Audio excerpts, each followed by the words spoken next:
C'est une ouverture, une voiture devenue un emblème des années 90. La Twingo fête ses 30 ans cette année. Sortie d'usine pour la première fois en 93, ce modèle signé Renault a depuis été vendu à près de 2,5 millions d'exemplaires. Un succès populaire qui lui vaut aujourd'hui d'avoir son fan club, l'association Génération Twingo, qui organise ce week-end un grand rassemblement en Meurthe-et-Moselle à Agéville. Tatiana Geselman. Si vous avez connu les années 90, alors cette musique vous dit très certainement quelque chose.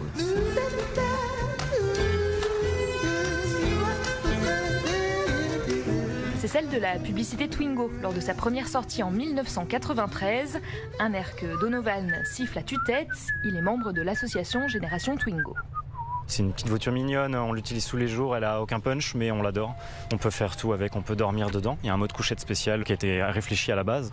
Ensuite, si on enlève la banquette, ça devient vraiment une petite camionnette. Il y a 2,5 mètres cubes. Moi je mets des frigos, des tonnelles, elle charge tout sans exception. Puis après niveau mécanique, là c'est un pur bonheur parce que c'est accessible à tout le monde. Je suis nul en mécanique mais je la répare quand même. Épreuve de sa robustesse, Romain a fait 500 km de route pour venir au rassemblement avec sa Twingo bleu outre-mer de mai 93. Un trajet sans encombre selon ce carrossier de métier qui roulait jusqu'à maintenant en 4L. Ça me dépayse pas trop, pas de vitre électrique, pas de centralisé, pas de clim. Ça fonctionne, c'est pas trop en panne, pourvu que ça nous ramène et puis tout ira bien. D'autant que sa grenouille, comme on surnomme la voiture au look si reconnaissable, est en passe de devenir collector. Renault ayant annoncé qu'il stopperait la production de sa Twingo en 2024. Tatiana Geselman, correspondante d'Europe 1 dans le Grand Est.